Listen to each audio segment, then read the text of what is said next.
হাতে কি সময় খুব অল্প? তাহলে ঝট করে শুনে নিন আজকের এই টলিউডের লেটেস্ট গল্প, প্রাণ সংশয়ের মুখে আলো আর রোশনি।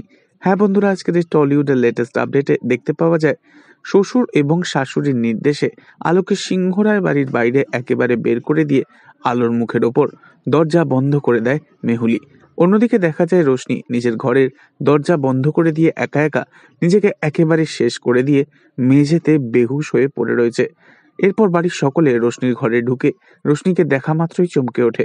অন্যদিকে দেখা যায় আলো ভীষণই মন খারাপ করে রাস্তা দিয়ে একা একা হাঁটতে থাকলে হঠাৎই মাথা ঘুরে বেহুশ হয়ে গাড়ির সামনে পড়ে যায়। তখন একজন লোক সেই গাড়ির থেকে নিচে নামে আর আলোকে নিজের গাড়িতে তুলে নেয় আর ড্রাইভারকে বলে, ড্রাইভার চলো, যেই লোকেশন দেয়া আছে সেখানেই চলো ম্যাডামকে নিয়ে।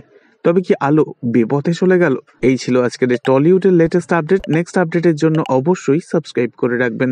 ধন্যবাদ।